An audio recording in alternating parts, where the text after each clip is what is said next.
Alright, what's up? We're back with more stories. Got rid of the pumpkin. It was moldy. It was pretty disgusting. So, rest in peace, the pumpkin. But, anyways, let's get to the first story. Don't really have much to say. So, my. Wait. Oh, wait, okay. Male 31 and his girlfriend, female 29, won't flirt with me until I say I support Trump. I've been dating Katie for 3 years now. I've been planning on proposing this next spring. At the beginning of summer, her work sent her to Costa Rica to work on site at some of the plants that they have there. She comes back about once a month for a weekend, but has been down there since June. This has been difficult as we've never been long distance before. We've met at work with video calls and sending pictures, etc.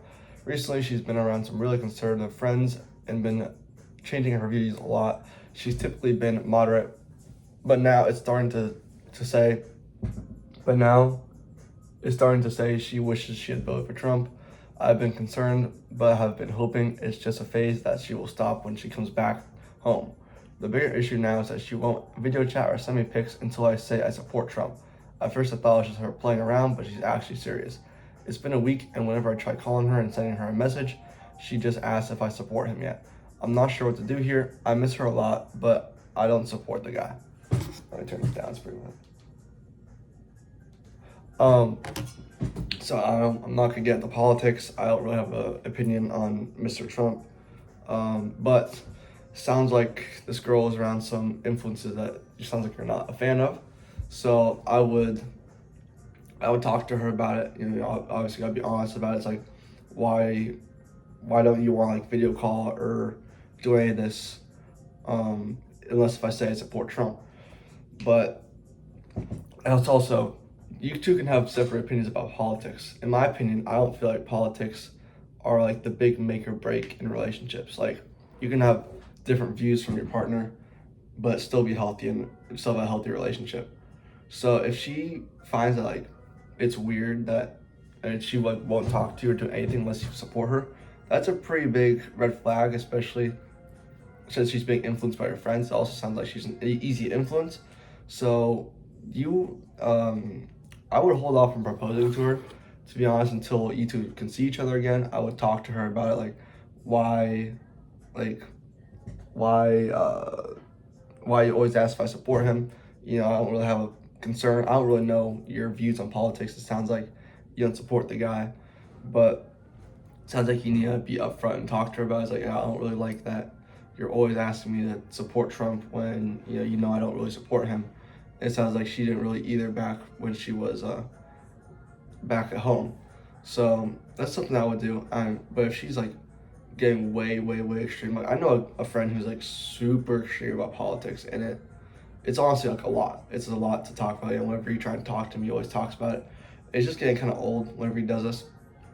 So if she keeps this up, and she just becomes unbearable, always talk about politics, I know it sounds bad, but you might have to end this relationship, even though you've been together for 3 years and you're planning on proposing.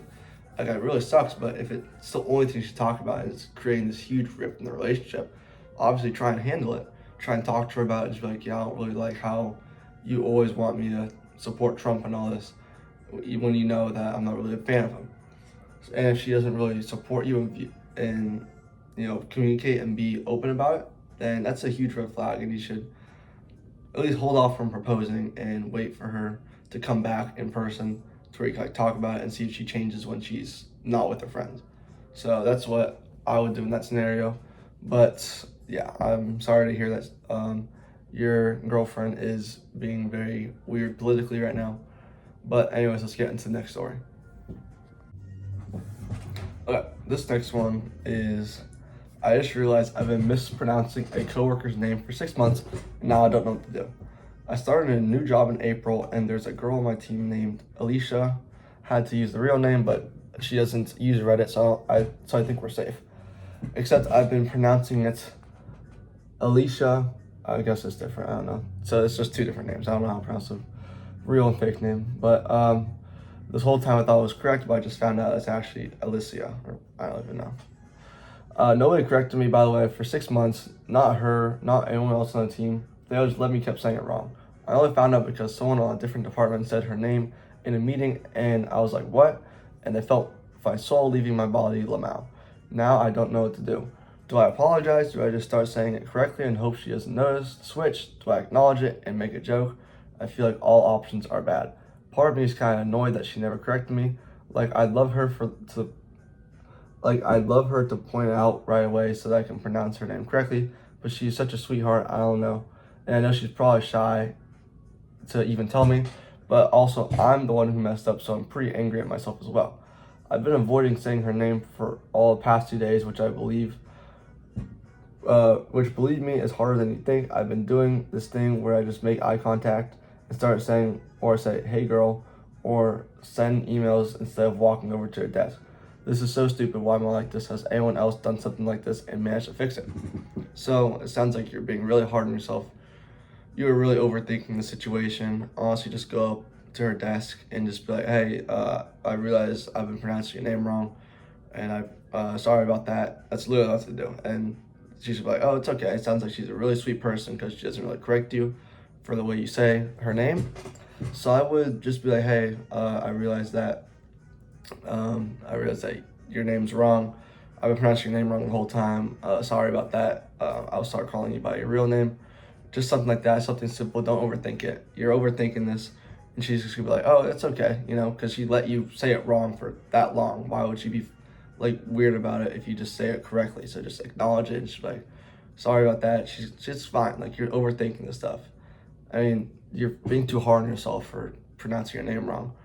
I pronounce people's names wrong all the time probably, and no one's correcting me. So it's just a common thing. People mispronounce their names all the time. People mispronounce my last name all the time. I'm not going to share what it is, but people pronounce it wrong every time. I don't really care enough to correct me or to correct them. So if they, if they're like, hey, I realize your last name's wrong, I'm sorry for saying it, but like, oh, that's fine. I don't really care. This girl probably doesn't even care. So if you just say, hey, I realized I pronounced your name wrong, sorry, she's like, oh yeah, it's okay. Like, you're all good. Like, just stop overthinking and just apologize and start calling her by her real name. You don't need to joke about it. You don't need to be annoyed at yourself for it. It's just a common thing, Everyone pronounces their people's names wrong. It's just a common thing.